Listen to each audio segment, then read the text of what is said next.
The quality control checklist is very important because make sure you go over everything that you did at the job, hooking up the drain, brazing in the refrigerant lines, hooking up the low voltage, the high voltage, making sure everything's good to go before you start up the unit and before you leave the home. If you don't have quality as a part of the process, then the job gets done really sloppy.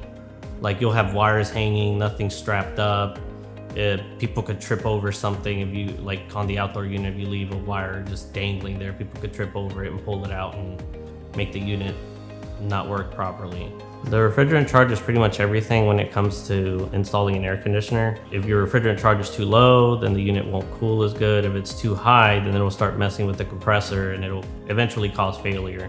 So it's really important to get the right refrigerant charge on the unit. That way it all works properly, dehumidifies properly, and that way it just cools down the home and gets it nice and comfortable. For setting up the airflow, you gotta see how the duct system is, what size unit you're putting in.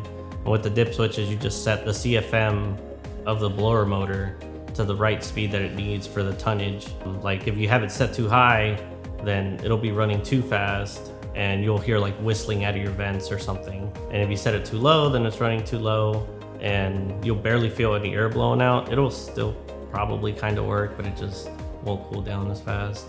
So setting the dip switches for the fan speed is pretty important. I think the HVAC system is the most important part of the home because like right here, right now, it's hot and humid.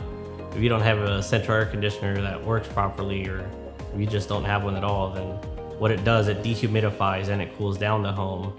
So even like say, if you have an air conditioner that was installed improperly, it's not dehumidifying properly and the house feels cool, but it still feels muggy in here.